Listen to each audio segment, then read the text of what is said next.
The worst moment of my life happened in a doctor's office with cartoon giraffes on the walls. My daughter Gianna was coloring, humming to herself, while I watched the neurologist's lips move in slow motion. Words like progressive and treatment options floated past me as I gripped the edge of my chair, knuckles white. My name is Karen, and I never thought I'd be that parent, the one whose 5-year-old needs specialized medical care that costs more than a house.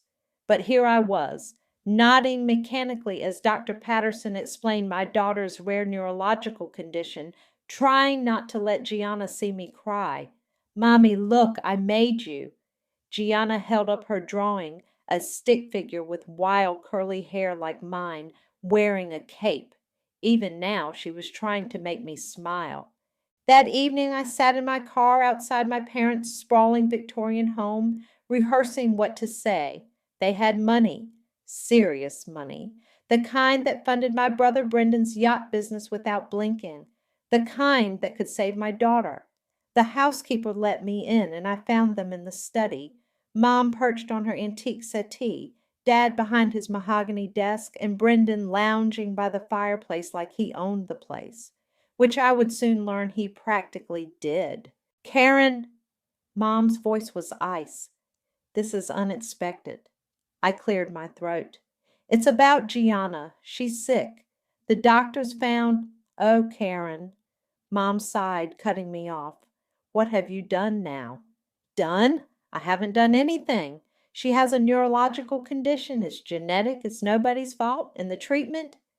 The treatment costs money, Dad finished, not looking up from his laptop. Money you don't have because you chose to be a single mother. Brendan snickered. I ignored him, pushing forward. Please. I wouldn't ask if it wasn't serious. She needs specialized care and my insurance won't cover most of it. I can work extra shifts, pay you back.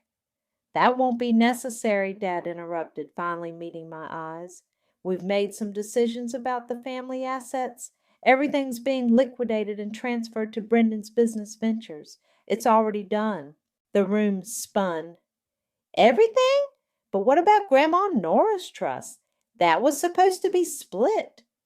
Your grandmother's estate has been redistributed appropriately, Mom said primly, to someone who won't waste it on unfortunate circumstances. Brendan stood straightening his designer jacket. Face it, sis, a child like that, she's going to drain every penny you ever make. Maybe if you'd made better choices. I was on my feet before I realized it. Better choices? Like what? Like you? Running Daddy's money through your little yacht scheme while pretending to be a businessman? That's enough, Dad thundered. Karen, you made your bed. Now lie in it. We're done here. I turned to leave, then stopped. Something Grandma Nora had said to me before she died flickered through my mind. If they ever turn on you, I've made sure you're not alone. I'd thought she was being dramatic. Now, watching Brendan's smug smile as he texted on his phone, probably already bragging to his friends, I wondered what exactly my grandmother had meant. You know what? I said quietly. Grandma always said there would be a day when all your masks would fall off. I guess today's that day. Mom's face tightened. Your grandmother was a foolish woman who never understood how the real world works. I laughed, a hollow sound that surprised even me. No, she understood perfectly. That's what scared you, wasn't it? I walked out of that house knowing two things. I would never ask them for anything again, and somewhere, somehow, Grandma Nora had left me a weapon. I just had to find it. That night, after tucking Gianna into bed, I pulled out my grandmother's old letter, the one she'd made me promise not to open until I really needed it. Inside was a business card for a lawyer named Isaac Duncan, and a single line in her elegant handwriting. Always keep the receipts, dear, every single one. I didn't know it then, but that cryptic message would change everything. And my family? They had no idea what was coming. 3 months after my parents cut us off, I was juggling 3 jobs while watching my brother's success story plaster itself across social media. Between my shifts as a barista, virtual assistant, and weekend bookkeeper, I catch glimpses of Brendan's latest yacht launch or mom's proud posts about her entrepreneurial son. Miss Karen? My regular customer Dave waved his hand in front of my face. You okay there? You've been steaming that milk for 2 minutes? I forced a smile. Sorry, just tired. What I didn't say was that I'd been up until 3 a.m. researching medical trials for Gianna's condition. My phone buzzed. Another Instagram notification. Brendan standing on his newest yacht, champagne in hand. The caption read, Another $1 million day at Evans Maritime. Thanks, Mom and Dad, for believing in excellence. That's a nice boat, Dave commented, peering at my phone. Friend of yours? Brother, I said, then added under my breath, unfortunately. The memory hit me like a punch to the gut. 12 years old, standing in our parents' garden while Brendan showed off his perfect report card. See, Mom had said, this is what applying yourself looks like, Karen. Your B's just show you're not trying hard enough. Never mind that I was taking advanced classes while working on the school newspaper. Never mind that Brendan had cheated off my papers for years. After my shift, I picked up Gianna from my neighbor Maria's apartment. Maria watched her for free between my jobs, saying it was good company for her own kids. Mommy! Gianna ran to hug me. Look what I made. She held up a paper chain of little people holding hands. That's beautiful, baby. I hugged her tight, breathing in her strawberry shampoo smell. Karen. Maria pulled me aside while the kids played.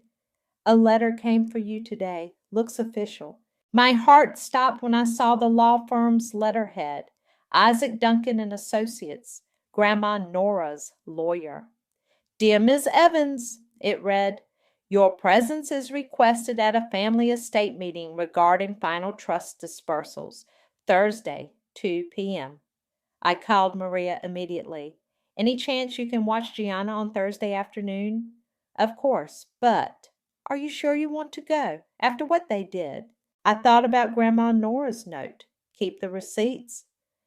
I have to. Something tells me this is important. That evening, while Gianna slept, I pulled out my evidence box. Everything I'd been collecting since that day in my parents' study. Bank statements showing suspicious transfers, screenshots of Brendan's business claims, old trust documents Grandma had given me just in case. My phone rang. Mom's number. I almost declined it, but curiosity won out. Karen, are you coming to the meeting on Thursday? Hello to you too, Mom. Yes, I'll be there. Well, don't expect anything. It's just formalities. I heard Brendan's voice in the background. Let her come. It'll be funny. Mom's fake laugh crackled through the phone.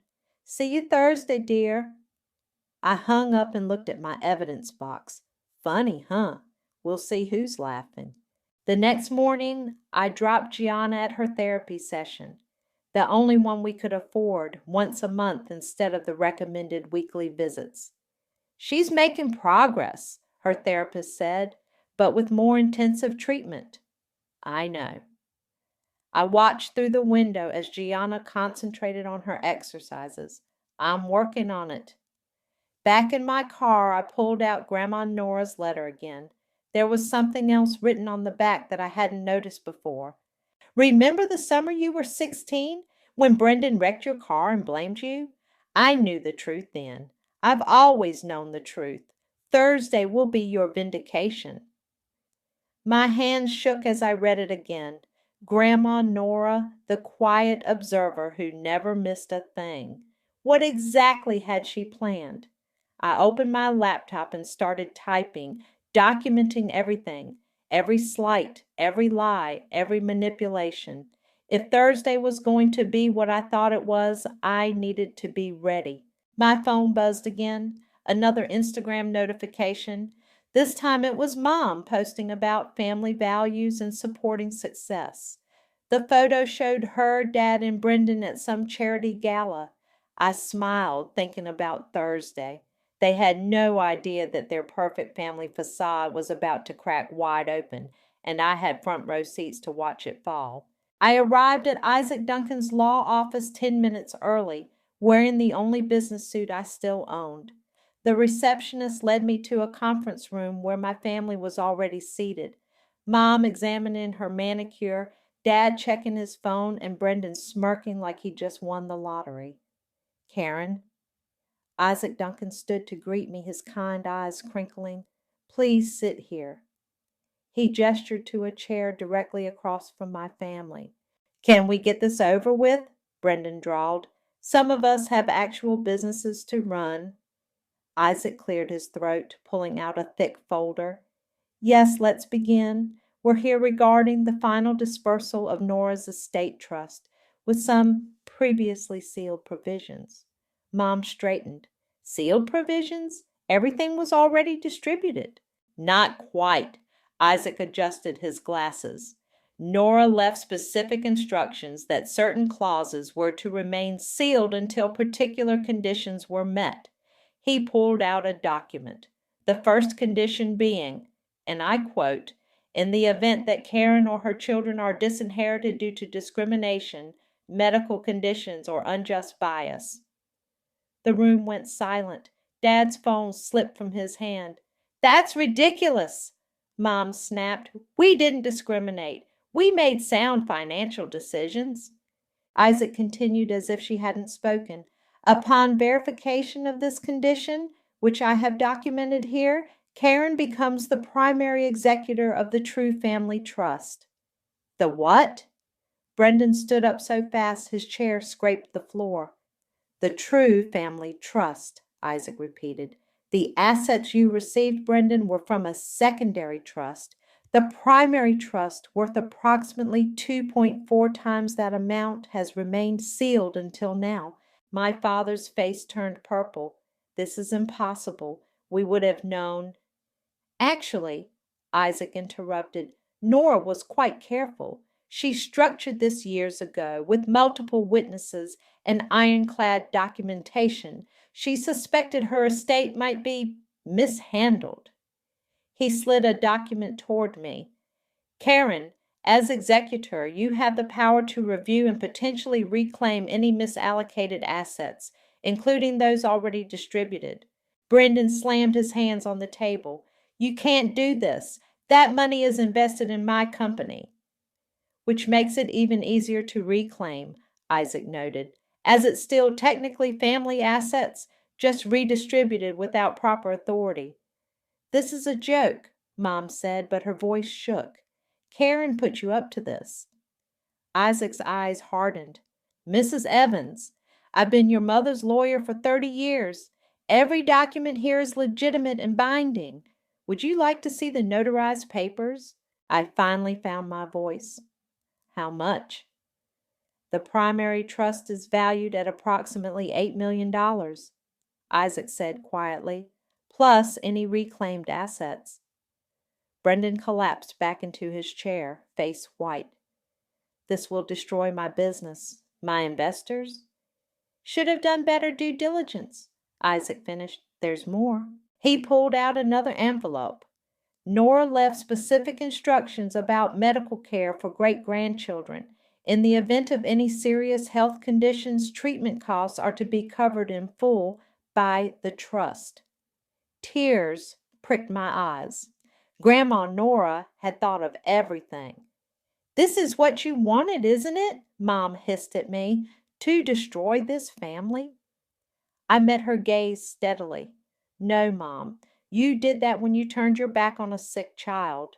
If you do this, Dad warned, there's no coming back. Coming back to what? I asked. More judgment? More cruelty? My daughter needs medical care, and you chose your Golden Boy's yacht business instead. Brendan's phone buzzed. He checked it and went even paler. Leighton's calling. He's going to freak out when he hears. Ah, yes, Mr. Leighton Ward. Isaac pulled out another document. Nora had some concerns about his investment practices. Perhaps we should review those next. Stop, Brendan begged. Please, Karen, we can work something out. I thought of Gianna's therapy sessions, of counting pennies for her medications, of my parents' cold faces when they turned us away. You're right, Brendan. We can work something out. I turned to Isaac. I'd like to begin the asset review process immediately. Of course. Isaac pulled out more papers. There's just one more clause we need to discuss. Mom started to speak, but Isaac held up his hand. And Mrs. Evans, before you consider any rash actions, you should know that Nora left very specific instructions about interference or retaliation. I sat back, watching my family's perfect world crumble, and felt nothing but peace.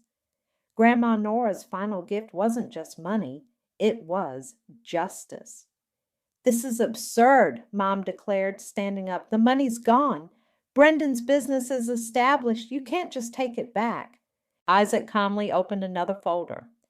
Actually, according to Section 7.3 of the trust provisions, any assets transferred under fraudulent or discriminatory circumstances can be reclaimed through legal channels, especially given that Brendan's business is still technically a family investment vehicle.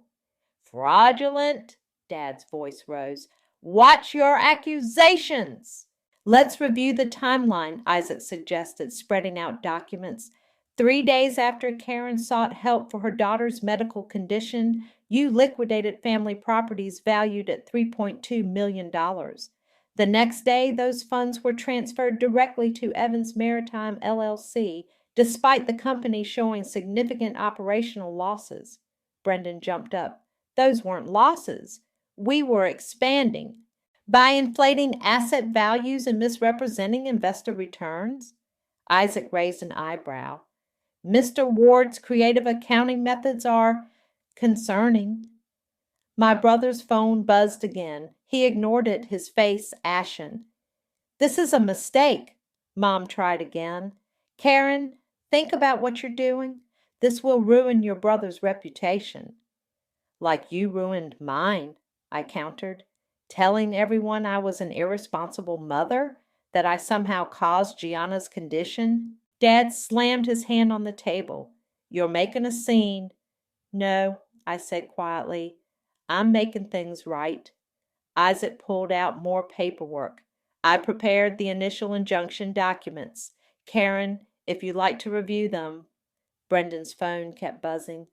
Finally, he answered it, stepping away from the table. Leighton, now's not a good... What? No, don't do anything yet. I'll handle it. He hung up, sweat visible on his forehead. Karen, please. You don't understand. There are other investors involved, important people. Then they should have asked more questions about where their money was going, I replied. The conference room door opened. A tall man in an expensive suit burst in. Leighton Ward, Brendan's primary investor. I recognized him from the company photos. What the hell is happening? He demanded. The banks are calling about trust violations. Isaac remained unruffled. Mr. Ward, this is a private family meeting. Private? My money is tied up in this family meeting. Leighton turned to me. You must be Karen. Listen, you need to stop this right now. You have no idea what you're getting into. Actually, I said, I think I do. Grandma Nora kept very detailed records about your involvement with Brendan's company, including some interesting offshore transactions. Leighton's face went from red to white. That's confidential business information. Not anymore, Isaac interjected. As the new trust executor, Karen has full access to all financial records. You can't do this, Leighton hissed at me. If you go after the yacht company, I go down with it. Think carefully before lighting this fire. I stood up slowly. Are you threatening me, Mr. Ward? He's not, Brendan cut in quickly. Leighton, please let me handle this. Handle it? Leighton laughed hysterically. Your sister is about to blow up everything we've built. Everything you've stolen, you mean, I corrected.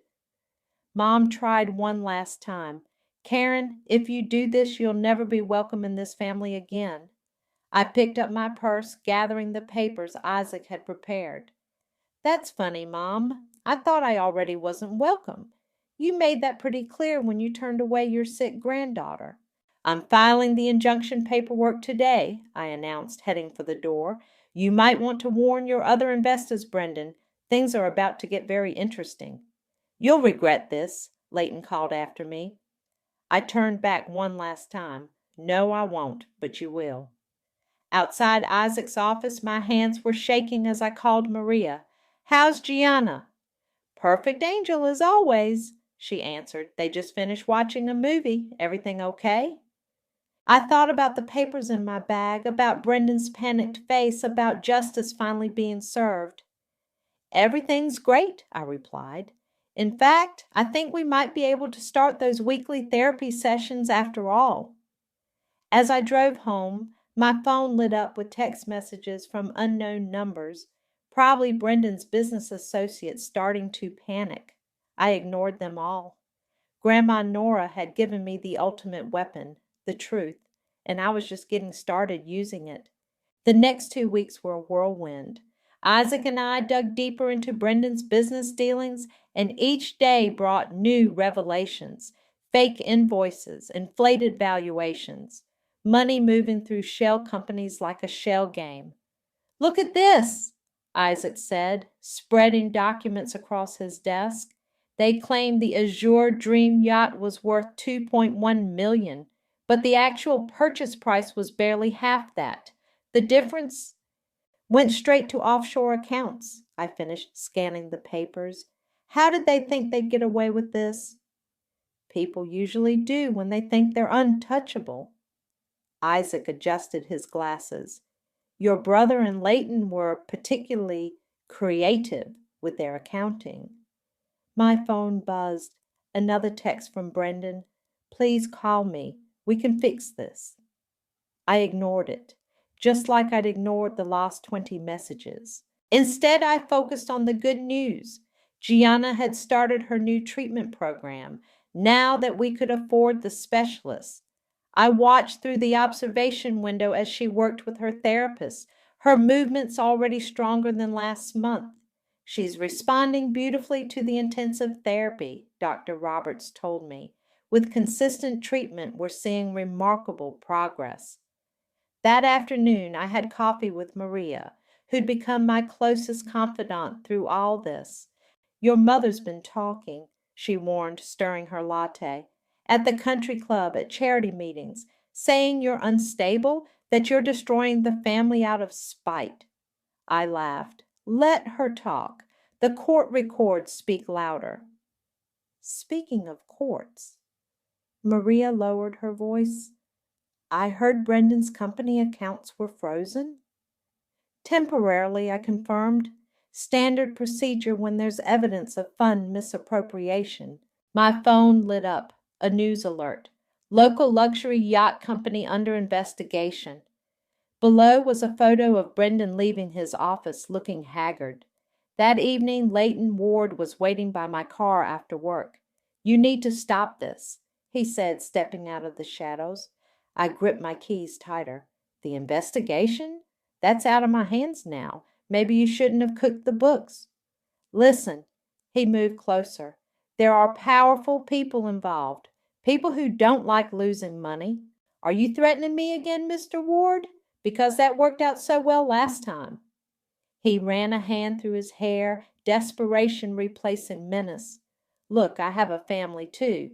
If this goes public, then you should have thought about them before helping my brother steal millions, I replied, getting into my car. At home, Gianna was drawing at the kitchen table while Maria's daughter helped her with homework. The sight made my heart swell. My little girl, getting stronger every day. Mommy, she held up her drawing. Look, I drew Grandma Nora from the picture in your room. I looked at the crayon portrait, a smiling woman with kind eyes and silver hair. My throat tightened. It's perfect, baby. Later that night, After Gianna was asleep, I checked my email to find a message from Isaac with more documents attached. Karen, found these in your grandmother's old files. Looks like she was tracking your parents' foundation dealings too. You might want to see this. I opened the attachments and felt my eyes widen. Donation money rerouted to personal accounts, tax write-offs for charitable contributions that never happened, years of careful fraud, all documented in Grandma Nora's meticulous handwriting. My phone rang. Dad's number. What do you want? Your mother is in tears, he said without preamble. Our friends are starting to ask questions. The foundation board is nervous. They should be, I replied. Have you checked your email lately? Silence. Then, what did you find? Everything, Dad. Grandma found everything. He cleared his throat. We could discuss terms, come to an arrangement. Like the arrangement you offered when my daughter needed help? I hung up. My laptop pinged another news alert. Luxury yacht company CEO steps down amid fraud allegations. Below was a statement from Brendan's company announcing his temporary leave of absence. I closed my laptop and walked to Gianna's room, watching her sleep peacefully. On her nightstand sat her medication, the expensive kind we couldn't afford 3 weeks ago. You were right, Grandma, I whispered to the darkness. Sometimes the best revenge is just letting the truth do its work. My phone buzzed one last time, a text from an unknown number. Your mother's spreading rumors about Gianna at school. Better watch out. I smiled. They still didn't get it. Every attack just proved Grandma Nora right about them. And there was still one more sealed envelope waiting to be opened. I hadn't planned on attending my parents' annual charity gala, but when I heard they were using it to restore confidence in the family foundation, I knew exactly what I had to do. The ballroom sparkled with crystal chandeliers and wealthy donors in designer clothes. I walked in wearing a simple black dress, nothing fancy, but dignified. Heads turned, whispers started. Oh my God, I heard someone mutter. That's their daughter. Mom spotted me first. Her champagne glass froze halfway to her lips. Security, she hissed to a nearby staff member. Now. Don't bother, I said loudly enough for nearby guests to hear. I'm a legitimate guest. Technically, I control the foundation now. The whispers grew louder. Dad appeared at Mom's elbow, his face rigid. Karen, don't make a scene. A scene? I smiled. Like the scene you made when you turned away your granddaughter, or the scene Brendan made cooking books for his yacht company. Phones started appearing in people's hands. Several guests were quietly recording. Ladies and gentlemen, I announced, my voice carrying across the suddenly quiet room, I'm Karen, daughter of tonight's hosts. I have an interesting story to share about family values and charitable giving. Stop this immediately, Dad growled. Why? Afraid I'll mention how you diverted donation money to personal accounts? Or how you claim tax write-offs for charitable contributions that never happened? The crowd shifted uncomfortably. I saw several board members exchange worried glances. My daughter, I continued, has a rare neurological condition. When I asked my wealthy family for help with her medical bills, they not only refused but disinherited me. Then they gave everything to my brother's fraudulent business venture. That's a lie, Mom stepped forward. We made responsible financial decisions. Really? I pulled out my phone. Should I show everyone the transfer records or maybe the court documents from Brendan's investigation? As if on cue, Brendan burst through the doors, clearly drunk. You, he pointed at me, you ruined everything. You ruined it yourself, I replied calmly. I just exposed the truth. He lunged forward, grabbing my arm. I'll show you truth. Security finally moved, but not to remove me. They pulled Brendan back as he struggled and shouted obscenities.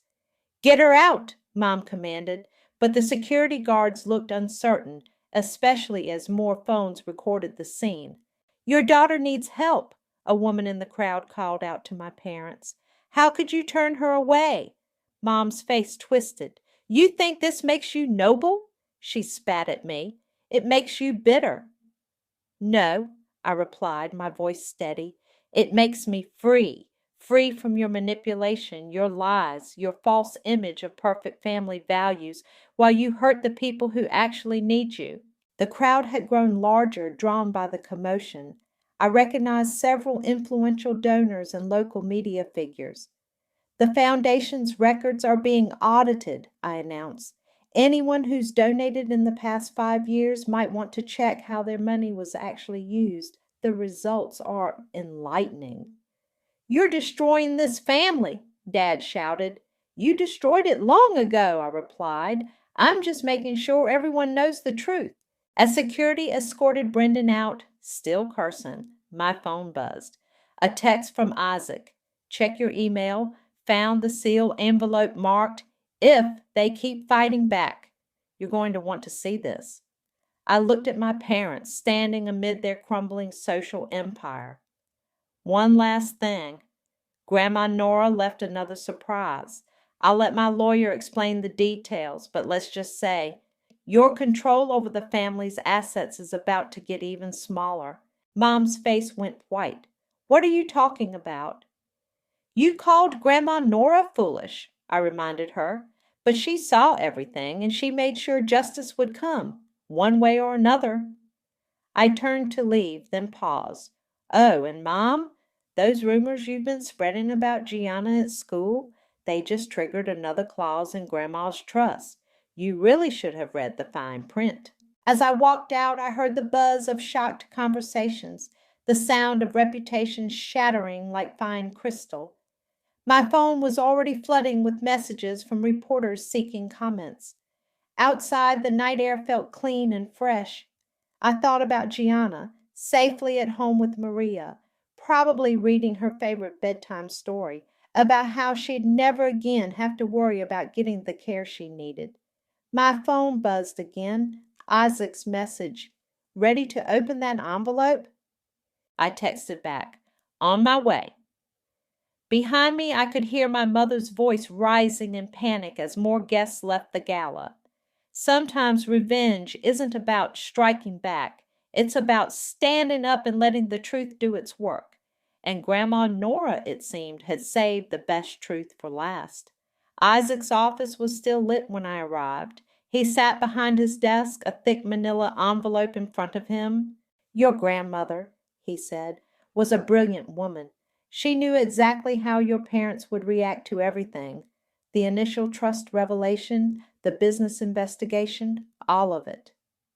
And this is her final move? I gestured to the envelope.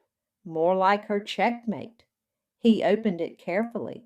The clause was specific. If they continue to retaliate or cause harm after the initial trust revelation, especially toward you or Gianna. He pulled out a document and slid it across the desk. I read the first line and felt my breath catch. She's giving me the entire family foundation? Not just the foundation. Isaac spread out more papers. All family investment holdings, everything. She structured it so their continued hostile actions would trigger a complete transfer of control. My phone buzzed. Leighton's number, I answered on speaker. Karen, I'm turning state's witness. Your brother, the things he made me do, I'm telling them everything. I exchanged looks with Isaac. Smart choice, Mr. Ward. After hanging up, Isaac pulled out another document. The arbitration panel meets tomorrow at 9 a.m. Given the evidence and Mr. Ward's cooperation, this should be straightforward. The next morning, I sat across from my family one last time. Mom looked like she hadn't slept. Dad's hands shook slightly, and Brendan stared blankly ahead. The arbitration judge reviewed the documents. Based on the evidence presented, including Mr. Ward's testimony and the documented pattern of retaliatory behavior, I'm upholding the final trust provision. All family business holdings and foundation control will transfer to Karen, effective immediately. This is insane, Dad protested weakly. No, the judge replied. What's insane is discriminating against a sick child and then trying to destroy her mother for seeking justice. Brendan suddenly stood up. You want to know the truth? Dad knew the yacht business was failing. He needed somewhere to hide money before his own creditors came calling. It was his idea to inflate the valuations. Dad's face went purple. You little order! The judge banged his gavel. Mr. Ward has already provided detailed testimony about the fraud, unless anyone else would like to make self-incriminating statements. The room fell silent. After the hearing, Mom caught up to me in the hallway. We're your parents. You can't just take everything. Like you took Gianna's chance at treatment? Like you took my reputation, my dignity? We need that money, she whispered. The foundation. It's all we have left. I looked at her perfectly styled hair, designer outfit, manicured nails. No, Mom. What you need is to learn what it feels like to struggle, to know what it's like when someone has all the power to help you and chooses not to. Please, she said, we're family. You spat at my daughter for being sick, I replied quietly. Now you can choke on your own medicine. That afternoon, I met with the Foundation's board of directors. They listened intently as I outlined my plans for restructuring, focusing on medical research and support for families dealing with rare diseases. Your grandmother would be proud, one board member said afterward. She always said the foundation needed a heart, not just a checkbook. I drove home, thinking about how quickly everything had changed. Brendan's company had collapsed completely. Dad's creditors were circling. Mom was facing social exile from her precious country club circles. Karma hadn't just knocked, it had kicked down their door. At home, Gianna ran to greet me. Mommy, look what I can do. She demonstrated her new physical therapy exercise, her movements stronger and more controlled than ever. That's amazing, baby. I hugged her tight. Can we visit Grandma Nora's picture tomorrow? She asked. I made her another drawing. Of course we can. Later, after Gianna was asleep, I sat in my quiet kitchen reading the final page of Grandma Nora's trust document. Her elegant handwriting filled the margins with one last note. My dearest Karen, if you're reading this, they did exactly what I feared they would. But remember, I didn't give you this power for revenge. I gave it to you because you have the heart to use it right. Show them what real family values look like. I smiled, thinking of the medical research grants I planned to establish, the families we could help. My parents had chosen money over compassion. I would choose differently. My phone buzzed. A text from Dad. We need to talk about arrangements. I replied with Grandma Nora's favorite saying, Karma comes after everyone eventually. You can't get away with screwing people over your whole life. Then I turned off my phone and went to check on my daughter, the real winner in all of this. She slept peacefully, her future finally secure. Happy birthday, sweetheart. I watched Gianna blow out her 6 candles surrounded by her friends from therapy group. The party room at the Children's Hospital, newly renovated through foundation funding, sparkled with decorations. Maria helped serve cake while I chatted with other parents. Many were beneficiaries of our new medical assistance program. I still can't believe how much has changed, Sarah, another mom, said quietly. Last year we were drowning in medical bills. Now Tommy's getting all the treatment he needs. Speaking of changes, Maria nudged me, nodding toward the door. Mom stood there awkwardly, clutching a small gift bag. She'd lost weight and her clothes, while still nice, weren't her usual designer brands. I wasn't sure if we were welcome, she said. That depends, I replied. Are you here as a grandmother or as someone looking for money? She flinched. I deserve that. I wanted to give Gianna this. She held out the bag. It was mine when I was her age, before I forgot what mattered. Inside was a worn teddy bear. its fur loved thin in places. "Mommy, who's that?" Gianna appeared at my side. I hesitated. "This is your grandmother." Gianna studied Mom with that direct, innocent gaze children have. "The one who didn't want to help me get better?" Mom's eyes filled with tears. "The one who made a terrible mistake?" "Are you still making mistakes?" Gianna asked. "No," Mom whispered. "I'm trying to learn better." I watched them interact, remembering Grandma Nora's final words about using power right. "You can stay," I said, "but one wrong word." "Thank you," Mom said quietly. Dad and Brendan hadn't fared as well. Dad's creditors had seized most of their assets, and Brendan was facing potential fraud charges. Last I heard, he was working as a junior sales associate at a local boat dealership, a far cry from his yacht empire. After the party, I found a letter in my bag. Mom must have slipped it in. Inside was a newspaper clipping about the Foundation's new pediatric research initiative and a note. "Your grandmother chose better than we did. I'm sorry it took losing everything to see that. Mom." That evening, I sat at my computer looking at the Reddit post I drafted. The cursor blinked at the title.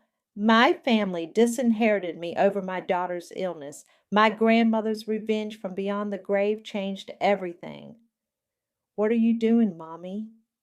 Gianna climbed into my lap, still wearing her birthday crown.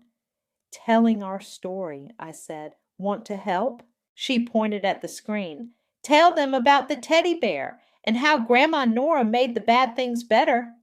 I smiled, thinking of the Foundation's latest project, a support network for families facing rare disease diagnoses. Next week, we'd break ground on a new specialized treatment center. My phone buzzed. A text from Isaac.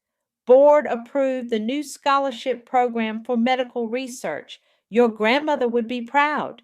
I looked at Gianna, now strong enough to dance and play like any other kid. At the teddy bear from Mom, a small step, but a step nonetheless. At the Foundation documents on my desk, outlining plans to help more families like ours.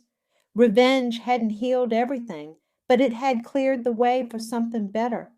I began typing our story. I never wanted to destroy my family. I just wanted them to help their granddaughter. But sometimes the universe has other plans, and sometimes those plans come in the form of a brilliant grandmother who saw everything and planned accordingly. Gianna snuggled closer. "Can we visit Grandma Nora's picture tomorrow?" "Of course, baby." I hugged her tight. "We'll tell her all about your party." The post would go viral. I knew that. People love stories about karma and justice, but the real story wasn't about revenge or money or power. It was about a grandmother's love, a mother's fight, and a little girl who got her chance at a healthy future. I added one final line to the post. "To everyone out there fighting similar battles, keep your receipts, stand your ground, and remember, sometimes the best revenge isn't about getting even. It's about making sure nobody else has to go through what you did." Gianna pointed at the screen. "Add that Grandma Nora was the best superhero ever." I laughed and typed, "P.S. My daughter wants you to know that sometimes superheroes wear cardigans and leave very detailed instructions in their wills." Then I hit post and closed my laptop, turning to my daughter, my miracle, my reason, my victory. "Ready for your bedtime story?" She grabbed her new teddy bear and nodded. "Can we read the one about the princess who saved herself?" "Perfect choice," I said, thinking how fitting that was, because in the end, that's exactly what we'd done. Saved ourselves and then reached back to help others do the same.